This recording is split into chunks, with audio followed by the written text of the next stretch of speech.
Labas, Irmantai, aš esu Ieva ir kaip matai susirinkome į mūsų festivalį Kultūros vyksta. Papasakok kažką apie save. Esu Irmantas, kaip ir mane pristatei, esu šiuo metu iš Panevėžio. Ten dirbu teatro srityje, o jeigu trumpai, tai tikriausiai esminis mano gyvenimo lūžis, tai kad pasirinkau aktoriaus profesiją ir toliau keliauju tą karjeros kryptim. Tai baigiau aktorystės studijas, įgijau vaidybos bakalaurą ir tiek. Supratau, aš nuo mažens svajojau būti aktorė, tačiau šita mintis mane dar vis atbaido. Kitais metais stosiu į universitetą, aš šiais metais tik 12 klasę. Tai kartais spėjau, kad pajamos gali būti nesuskaičiuojamas, bet vieną dieną gausiu tiek ir tiek. Tai ar gali neįsivaizduodama sumos pasakyti, kaip yra su to nevalgai, tai noriu žinoti, ar yra kažkokios sumos. Aktorystė yra tik pagrindas, manau, menininko kelyje. Tai jeigu tu nori būti vien tik tai aktorius, tai tą pagrindą gali laikyti kažkokiam teatre. Tai valstybinėse, savivaldybinėse teatruose gali gauti etatą ir nuolatos iš to etato metu ramiai pragyventi, kaip ir įprastose darbuose. Bet jeigu tu nori būti nepriklausomas, pakankamai laisvas rinktis, kas tau patinka, atlikti kokius patinka vaidmenis, kokią kurti konceptą meno, tai tuomet tau reikia influencijų. Ir nuolatos ieškoti kažkokių tai mentų, kažką vaidinti, reklamuoti ir panašiai. Tai tuomet tikrai yra rizikos, kad gali būti toks laikotarpis, kuomet neturėsi darbo ir turi apsidrausti. Bet šiaip manau, kad kiekvienas aktorius šalia aktorystės profesijos gali turėti kažką dar. Gali filmuotis, gali merginos daryti grimą, gali būti mokytojas teatro, gali būti įvairiausių sričių.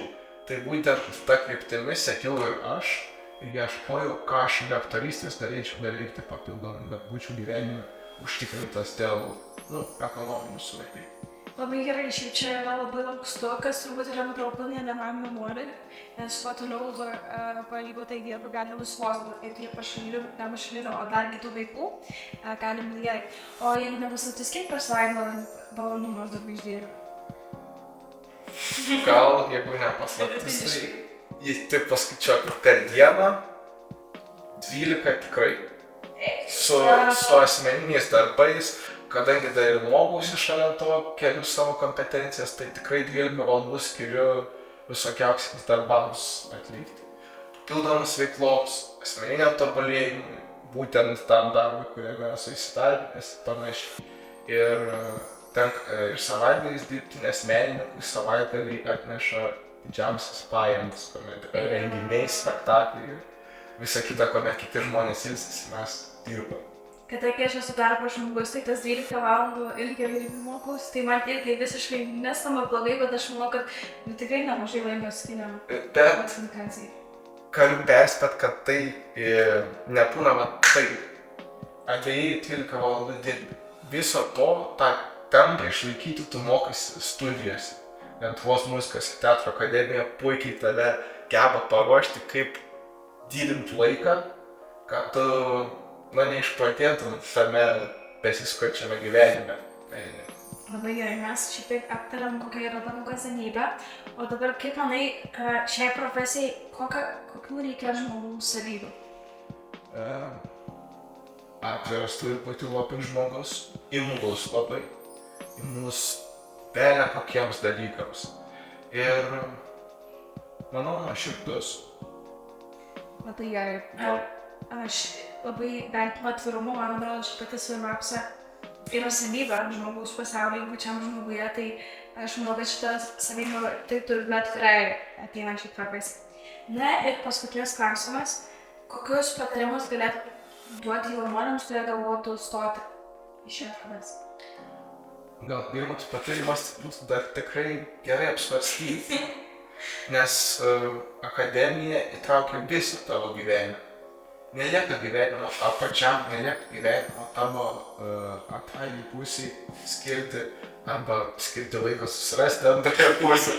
Šeimai labai mažai lieka laiko hobiams. Tai tikrai turi apgalvoti, ar pat ta aktorystės sritis yra tavo visas gyvenimas. Ar tai yra tik tai dalis tavo gyvenimo. Na, o jeigu jau apgalvoji ir pasiryžai net stačia galva į būtent tą sritį, tai tuomet sakyčiau, kad reikia tam pasiruošti. Pabendrauti su tos srities atstovais, tiesiog pagyventi jų gyvenimą, lankytis teatruose, stebėti kiną, eiti į tas vietas, kur jie tiesiog susiburia pačiu ir tikriausiai labai daug skaityti ir domėtis visų kultūrinių kontekstų vyraujančių ne tik mūsų šalyje, bet ir aplinkiniuose šalyse. Supratau, nuoširdžiai pokalbio mano stoti į akademiją. Tai žiūrėsim, ką pasieksiu ir žiūrėsim, ką pasieksiu jaunuoliai. Ačiū tau, Eimantai. Aš taip vieną tam kėlį, kad akademija, Lietuvos muzikos ir teatro akademija, jie kiekvienam jaunuoliui, kiekvienam jaunam žmogui gali uždaryti labai daug kelių. Labai daug ką uždaryti, bet gali labai atverti daug horizontą, jeigu tu esi pasiruošęs ir, sakykime, kaip kempinė viską į save sugersi. Tai reikia tą apsvarstyti. Jo. Supratau, tai dabar tikrai ačiū tau, Eimantai. Tak.